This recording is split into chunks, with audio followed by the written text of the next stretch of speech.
Hi, good morning, afternoon, evening, night, whatever it might be. Um, so, mm, I guess I wanted to just give an update on my notebook and what I've been reading lately, maybe. Of course, probably no one watches this, but well, maybe it's cathartic. It's a bit cathartic in a way to I don't know, get something off your chest, as they say. And it's useful to well, they say one of the best ways to learn something is to teach it to someone, and so maybe this is like a way of me summarizing to myself some of the things that I'm learning that I think are useful. Um, anyway, so let's see. It was 2 months ago I made a video about my notebook. Since then, I've finished the notebook. I have this. This was the notebook that I was using. I'm done with that one. Now I'm on a new notebook.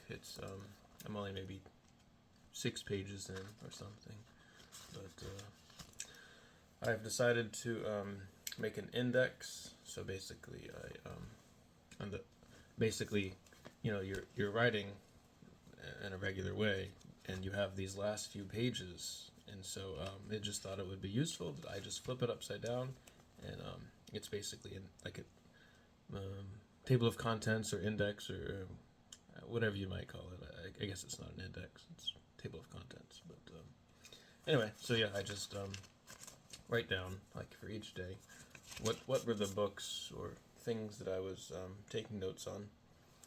So that's helpful just in case I want to go, oh, what was that day that I read Why Beautiful People Have More Daughters by Satoshi Kanazawa? And what was that note that I got from Selfish Reasons to Have More Kids by Brian Kaplan? So, yeah, more or less that's it. Um,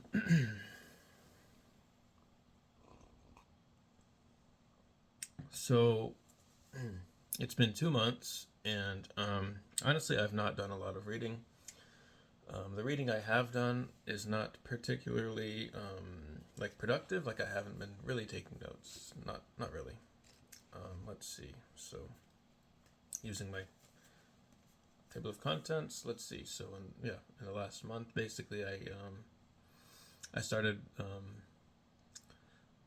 sociobiology by Edward Wilson. I just read like the first chapter or two, and then I took notes, and I thought, well, this is a very deep book. I probably won't be spending my time very efficiently reading it, so I kind of gave up on that. But so rather than looking through this, I'll just say, let's see. So I kind of got into evolutionary psychology. I started a book called The Red Queen by Matt Ridley because I had, up to that point, enjoyed Genome by Matt Ridley, and I definitely enjoyed Bird, Sex, and Beauty by Matt Ridley. Um, in addition to that, I read maybe a third or halfway through The Red Queen. I didn't take notes. I was just kind of hobby reading. I didn't take it too seriously, just kind of for fun. Um, so I started The Red Queen by Matt Ridley, and then I thought, well, maybe I'll read a couple other books about like similar topics. So I read, I bought a book. What was it? Robin Dunbar. It's called like The Science of Love or something, and I read the first couple chapters. It was kind of cool. I mean, some stuff that I hadn't read before. Something about, well, maybe I didn't even take any notes on it, but yeah, I just remember there were a couple interesting things. Although now I can't remember what they were, but let's see. More importantly, though, because I only read like a couple chapters of that book, that was I bought that on Kindle. So what I did do though is I basically finished Spent and The Mating Mind by Jeffrey Miller. Those were pretty good books, honestly, all things considered. Yeah, I would highly recommend those two books by Jeffrey Miller. And then I read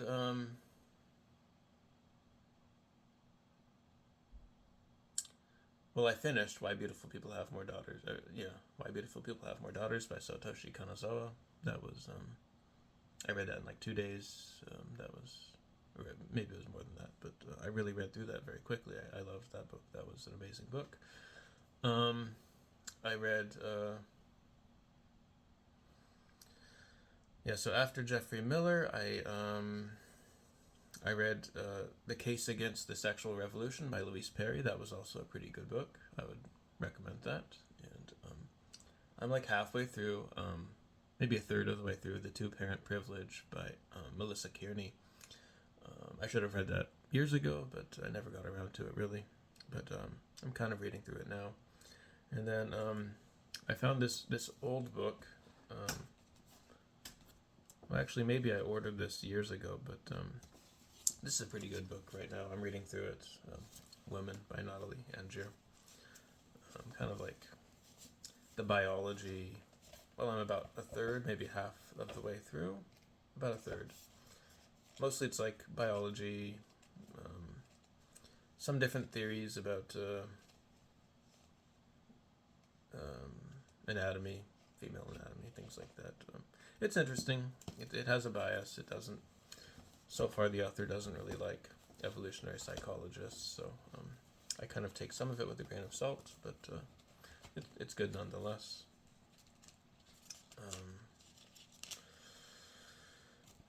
Anyway, so besides that, I really wanted to just like summarize a couple interesting thoughts that have been bubbling in my mind. The most obvious one for me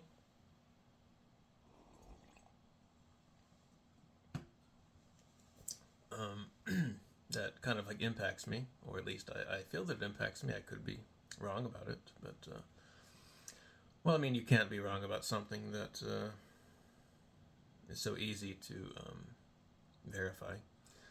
But so well, you may not know this, but the United States, well, I live in the United States. Most people, I mean, good majority of people who are maybe in like the English speaking YouTube, whatever, are probably in the United States. United States, actually, as much as we talk about like the American dream, I mean, this has been known for probably decades, but if you don't know, actually, among like all Western educated, like wealthy countries, like specifically when people refer to that, wealthy educated Western countries, they're talking about like northern Western Europe, maybe Japan, maybe South Korea,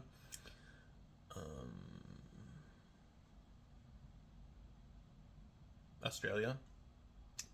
Like among those countries, actually, the United States frequently ranks absolutely dead last on a lot of things. Like, well, specifically is what we call meritocracy or mobility, economic mobility. So when people think about America, it's like the land of the free, the American dream. What they're usually referring to is the fact that if you're smart and hardworking, you can become successful, and vice versa. If you're kind of lazy and dumb, you probably won't be successful. That's like mobility or meritocracy. Is that people's life outcomes should be determined by like their abilities, their effort. That's like meritocratic mobility. And America actually ranks like dead last. And so, well, in some ways, I think of it as like communism. Not like, I mean, there's economic communism, which is where government, if you call it that, owns the means of production, and they own property and all the main resources, and they determine how to distribute it to the people. That's like strict economic communism. Most countries that we think of as communist didn't even necessarily do that, but in lay terms, people refer to communism as usually just the Soviet Union and China. Whatever they're doing, that's communism. That's kind of the lay American understanding of communism. But there's something that also we refer to as communism. It's like lay communism. It's I think of it as like social communism. I'm not sure if there's a real term for this, but maybe it's just socialist policies. I'm not sure, but I think of it as like America is actually pretty communist, if you think about it, because what the fact of the matter is if we are so bad at mobility and meritocracy, what that means actually is that the people with the highest ability, people with the highest IQ that work the hardest, the people who would show up in mobility, meritocracy statistics, are not benefiting really from their IQ and their effort. I think of this personally because as far as I know, I did extremely well in school, and it didn't really open any doors at all. And it seems like my degree is really nothing more than a stepping stone for like much more work and money that I need to spend to actually make it useful. So it really seems like America does a very poor job at rewarding people for IQ and effort. And on the flip side, when I refer to like America as like socially communistic, so if people with very high IQ and effort are not really having doors opened for them, are not really being rewarded for that, because well, it's like a complex system, right? There's the fact of the matter is like you'd have to like people say a lot of it's connections. So obviously you're not born with connections. Your family kind of gets it for you, and like the place you grew up kind of gets it for you, and so that's obviously not necessarily correlated with IQ and effort. That's correlated with like happenstance and also like privilege, like just economic privilege. Like people who are born from educated, wealthy, successful parents have connections, and the rest of us don't. So like the fact that connections are what like a lot of careers are driven by means that we're just rewarding people for already being privileged. But so like to get a to get a reasonable job and to be like well respected, generally you'd have to go to a like an elite university. So I don't know, Stanford, Harvard, Yale, whatever they might be. I'm not even necessarily familiar with them, but most popular authors, virtue signal, as you might call it, by just happenstance. It's not necessarily their claim to fame, but most of them are from like Harvard or Yale or Stanford or some other extremely elite university. And so clearly, you'd have to have the money to afford elite universities. You'd have to come from enough privilege and comfort that you can devote your life to studying and doing really well in school, which, people who are not privileged, like they have to work, they have life stresses, like it's just not really feasible if you're not privileged to like go to an elite university, be able to compete. So already we're basically rewarding people for already being privileged by having like this elite educational system that rewards people mostly for what school they went to. So it's not about IQ and effort. It's about privilege, connections, having a comfortable life where you can do things like that without any stress or effort or having to like work. Because I had to work full time going through university, and pretty much no one else that I knew did, because I guess they must come from quite a bit of privilege if they didn't have to work full time to pay for everything, their life, everything, their own tuition. But so rewarding people for going to elite universities, not necessarily in a meritocratic fashion based on IQ and effort. But I think of it like, obviously the children of rich people do pretty well in life. They have plenty of comfort to either go to elite universities or try to do other things, be an actor, a musician, or other media personality. And that's something that you can only really do if you have quite a bit of privilege. You already come from quite a economically comfortable background. Your parents like can basically support you through all that time that it takes to actually make a successful life out of all those things. So I think that is like communism. Like actually, we're letting people who are rich but not necessarily smart and hardworking keep wealth, and yet at the same time, people who are very smart and hardworking who are poor are not getting pretty much any benefit out of it. And so that's like, in lay terms, that's like social communism. Basically, we're helping people who are lazy and who are poor in abilities, and we're kind of like keeping down people who are hardworking and very smart by the fact that our entire like institutional system for achieving career and success is more based on like connections and having the privilege to have went to an elite university, having the privilege to have spent years working on whatever it is, being a media personality, being an author, being whatever it is. I mean, those people who do that generally get tons of support the whole time from their parents and whatever.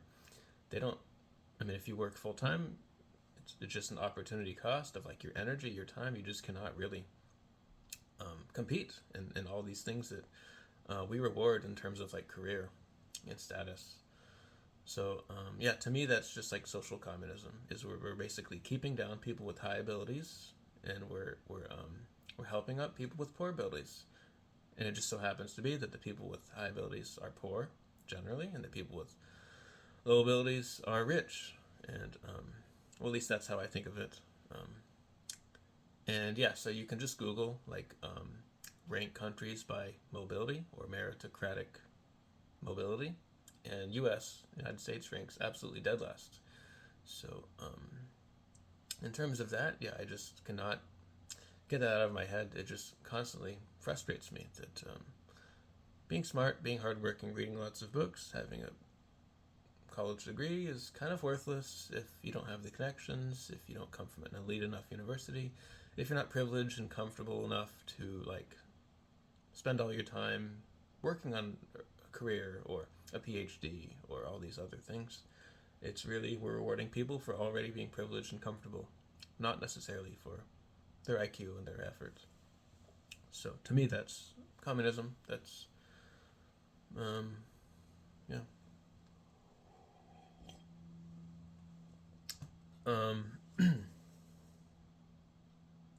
Well, the other thing that really kind of has been on my mind has been what I think of as latent function, because I think of it from like an anthropological perspective, cultural anthropology. I've thought of this. So, for instance, people come up with all kinds of paranoid conspiracy theories. I mean, one of the ones like I because I live in California, and the left, the Democratic media is like much more popular than the conservative Republican media. And so I kind of go out of my way a little bit to listen to conservative and Republican voices, because otherwise I just would not hear them. I just get the biased information from the mainstream, the popular stuff that people are already talking about here. So, for instance, well, there's so many like paranoid conspiracy theories. I mean, people on the left say that I don't know, the right is trying to like enforce racism, that they hate like colored people or immigrants, and well, it's kind of a conspiracy theory. It's I mean, I don't see really that anyone's passing laws that are explicitly racist. I don't see anyone necessarily even voicing racist views. And if you listen to the right, I mean, you'll hear. I mean, their kind of response is, well, there's so much racism already on the left against white people. People can say all they want about how much they hate white people, how horrible white people are, and that's allowed. So there's already racism. and it's just going against white people. And so, well, you have to listen to both sides to really hear the nuance that there is. But like some other conspiracy theories, like for instance, on the right, they say that liberals are trying to like brainwash kids into being trans and LGBT, and I mean clearly they're not.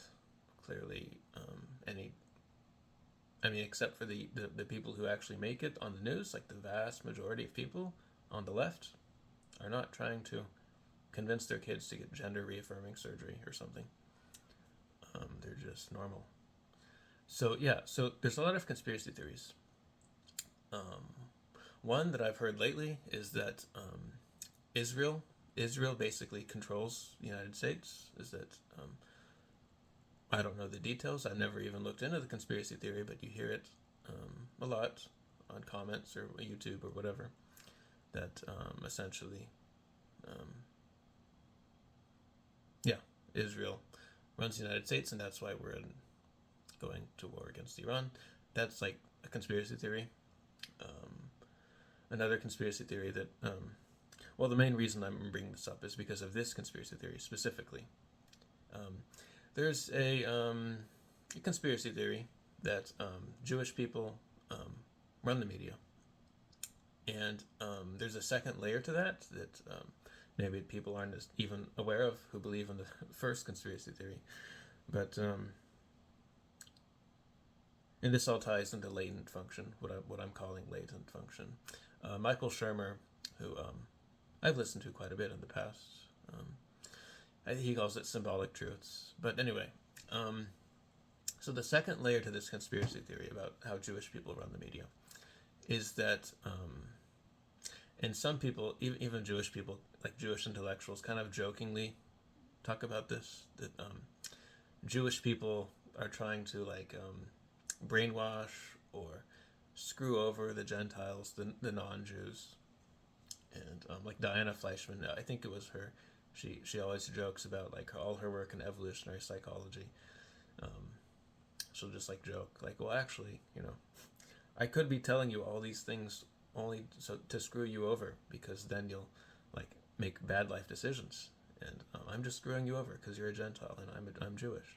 So some people even joke about it, but that's like the second layer of the conspiracy theory. Is it's not just that the Jews control the media, but that they use it to feed people bad life values, bad messages, bad habits, bad lifestyles that in some way serve to make you make bad life decisions. And now I don't believe that's true. Most reasonable people don't, and so the conspiracy theory survives because presumably it serves a number of functions.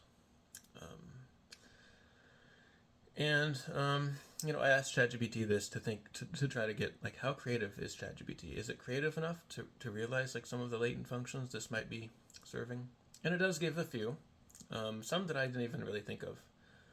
It said, well, maybe it's affirming people's identity who are not Jewish. If you're not Jewish, maybe you kind of have this almost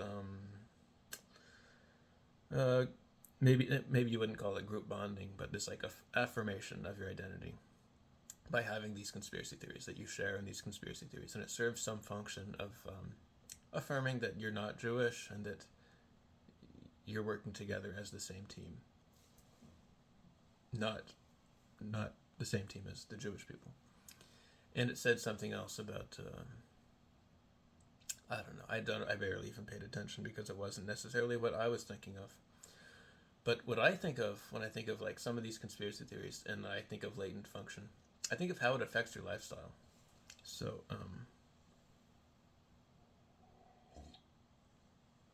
when I think of the latent function of anti-Semitic conspiracy theories, specifically this one about the media, the mass media, I think of the fact that actually, in all of its flaws and all of its clear inconsistencies with truth and I don't know, just whatever you might be able to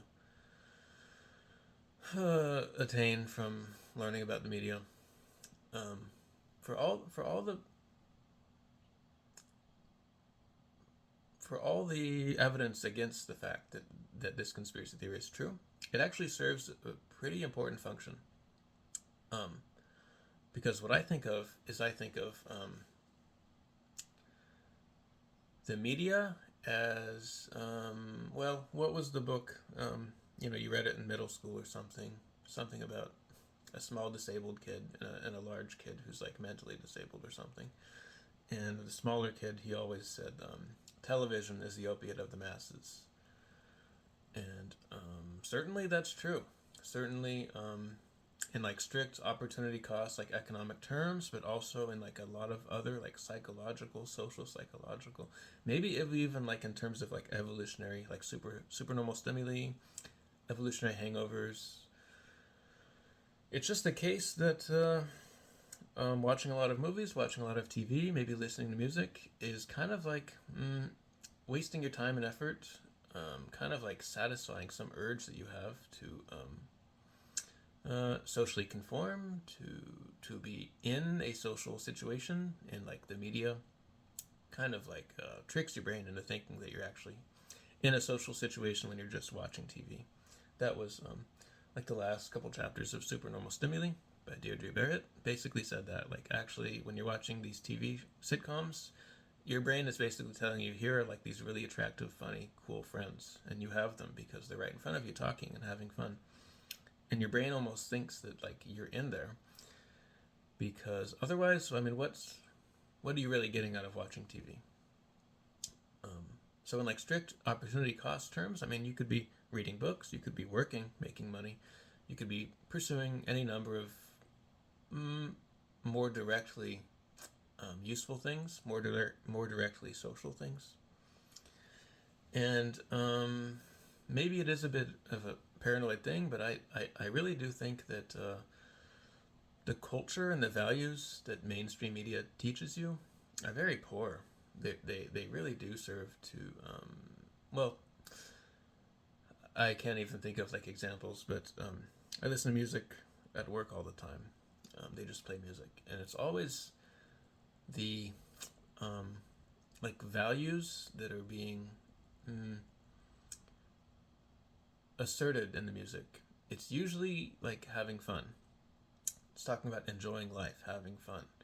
And most of the music that's about love is very short term. It's like, you'll be the one tonight, or I don't know, how I'm feeling tonight, or all these things that to me signal like short term love, values of entertainment, values of satisfying your own life, as opposed to like building or working or earning something else, some intellectual pursuits, or career or language pursuit, or cultural, or even like social, like spending time with people. And so to me, that's like this latent function of having some of these conspiracy theories or paranoid beliefs about the media. As well, if you in fact believe that, it could be false. But if you believed it anyway, then you abstain from music and media, and instead you do something else. What that is, I don't know, but it could be reading books, it could be working, it could be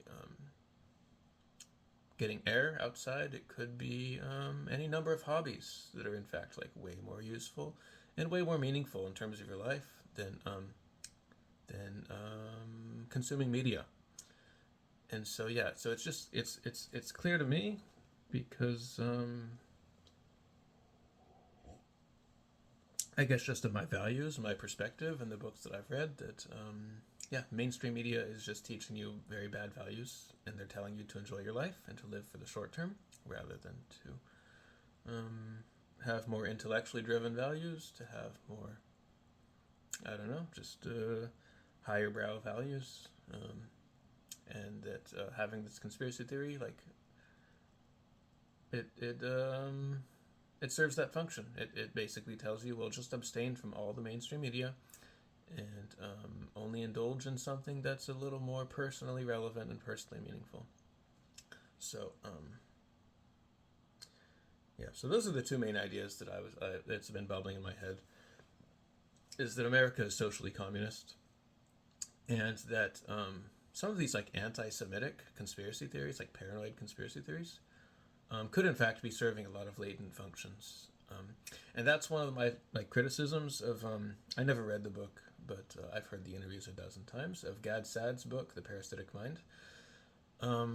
He fails to acknowledge that like a lot of he may say it in the book, but he doesn't really ever say it in the interviews as far as I'm aware.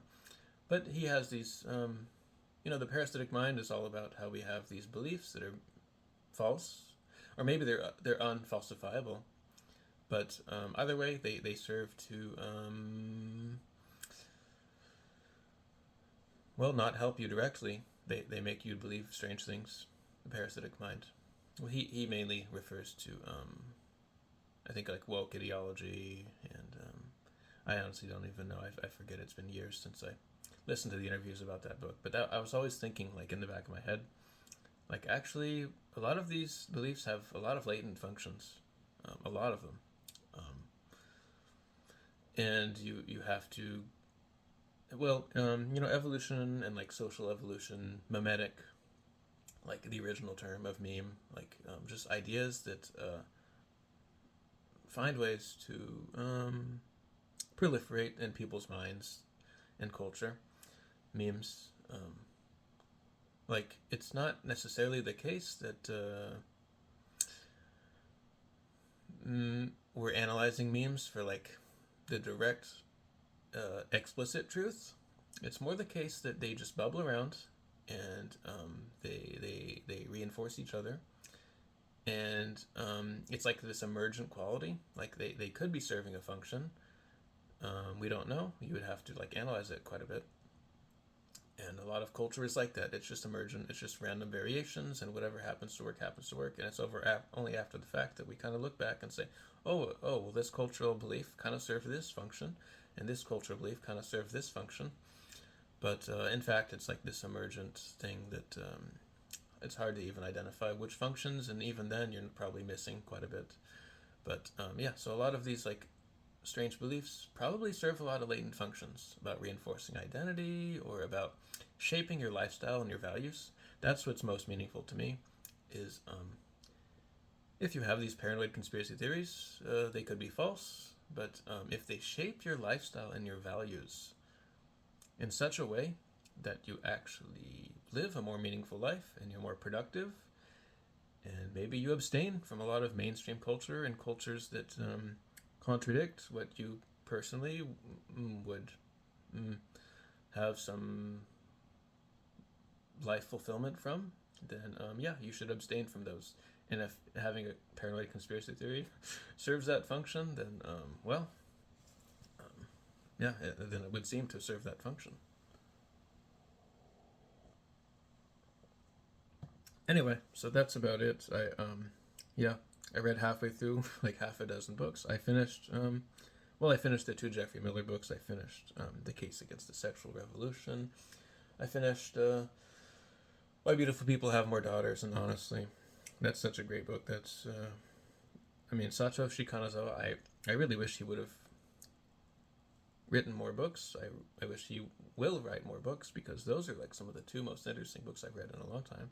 And I would say, honestly, Jeffrey Miller's books, too, were very interesting books that had a lot of useful models, frameworks for understanding human behavior and beliefs and things like that. Let's see. I don't... there's nothing necessarily... Oh, this was interesting. Where was this from? The two-parent privilege? Oh, something about unilateral divorce laws, like a natural experiment of... I just thought maybe I'd read a couple notes just out of... I don't know. Natural experiment, wherever unilateral divorce laws were passed, where people could divorce without necessarily getting consent from the other partner for pretty much no reason. What is that called? No-fault divorce. Anywhere you have unilateral divorce laws, like just for happenstance that they were passed in one state and not another state, children's life outcomes were clearly worse because people were divorcing for who knows what personal, selfish reasons, and their children suffered. So, yeah, interesting. You would just never. I think you would never read that if you didn't specifically read The Two-Parent Privilege by Melissa Kearney. Oh, this was cool. The Mating Mind. One of the last chapters about like speech, how speech maybe evolves to attract potential mates, and how we use speech and language and complex culture to kind of signal our intelligence and our ability to be socially relevant. All these things. He says one thing that's really interesting. He says, I mean, I wrote it in my own words, but basically, he's saying something along the lines of. Both fantasy and truth can serve this function of like displaying your intelligence, displaying your ability to be relevant, being interesting. And for the vast majority of cultures, for the vast majority of the time, even today, I mean, I think of it like this. This is what mass media is, whether it's music, movies, TV shows, or fiction, books, or nowadays, what is it? Short video content. I don't watch any of it. I don't really even know what it is, but. That's kind of what it is it's like it's fantasy, and in a lot of sense it's not. You're not teaching anyone anything. You're not, I don't know, improving your life in any meaningful way by learning anything from short video content generally. But yet it serves that function of like being maybe socially integrated, displaying your linguistic, cultural abilities, social abilities. And it's only some cultures and sometimes where truth has become, like science, has become a more meaningful, more useful way of like using these impulses, these linguistic, cultural, social impulses that we have. That's the framework that Jeffrey Miller gives, is that we have these impulses to be socially, culturally, intellectually, linguistically interesting. And whether we use it for fantasy and fiction or whether we use it for truth and science is like, well, it depends on the circumstance. But anyway, he's basically saying like, well, people indulge in stories, people indulge in religion, people indulge in metaphors and symbolisms that are in fiction. But specifically, like, for a culture to have developed like an interest in science and truth is quite a bit more unusual. And I think of it in terms of like Western science, like the scientific method, and like a lot of German things, like the Protestant Reformation, the printing press, like just, I don't know, just like scientific development generally is kind of a Western, almost like Germanic thing, or at least in some sense, I think of it that way. I'm sure it's not really, but and I think of it like, well, all these other cultures indulge in superstitions and fiction and fantasy and religion, and it's only like one or two cultures that really took off with like scientific testing of hypotheses and really complicated frameworks and models of behavior and life and how things work, how things operate. And either fantasy or science could be one of these things that we use to indulge in our linguistic, cultural, social impulses, but well, clearly one of these is more like explicitly useful than the other one. So that was a very interesting like little note that I took from that. So that's about it, just summarizing those. And of course, I do it more for myself than anyone else because, well, this is not interesting content, and who knows how the algorithms work. Maybe no one even gets a recommendation to see this video. That's, oh well. But yeah, that's about that. Not that it's relevant, but I've been kind of I like handheld games because I can just pick them up, put them in my pocket, pick them up, play them for 10 minutes in between reading a book or working or doing something. And recently I bought this Game Boy Advance SP. It's like this unhinged modded thing that someone did. I bought it from someone on eBay who I guess specializes in making these, so I've been kind of testing out some old games I have that I remember enjoying as a kid, and other games that I just was curious about I bought years ago, and then I just never really played them because, um, well, I wanted to play games that were more historically. Mm, I don't know. I had a thing where I really liked black and white Game Boy games, like on an actual black and white Game Boy, because somehow that felt like um, more retro. Like that's how you would have experienced it until the Game Boy Color came out in like '98. And so, but I bought Game Boy Color games, but I never really played them because the Game Boy Color screen is pretty poor. But anyway, so I've been kind of like playing some games that I never really got into. I remember this one from when I was a kid. I had the first game. It's kind of like Zelda, but Looney Tunes characters. Pretty awesome. And then there's this ROM hack of it's a translation of the second Pokemon trading card game, which introduced Team Rocket and vending set cards, which vending set was only in Japanese, and I thought that was really cool, but I never really got around to even playing it because, yeah. But now I can because I have this like Game Boy Advance that, yeah, I have this really old cartridge of Zelda. It's like broken. I replaced the battery, then busted the shell because I put a too big battery, and yeah. So just wasting my time, I suppose, but yeah, little things like that I kind of use to distract myself. But yeah, so I don't have any books that are necessarily on my list. I'm kind of just browsing random science books or intellectual books, and that's about it. So.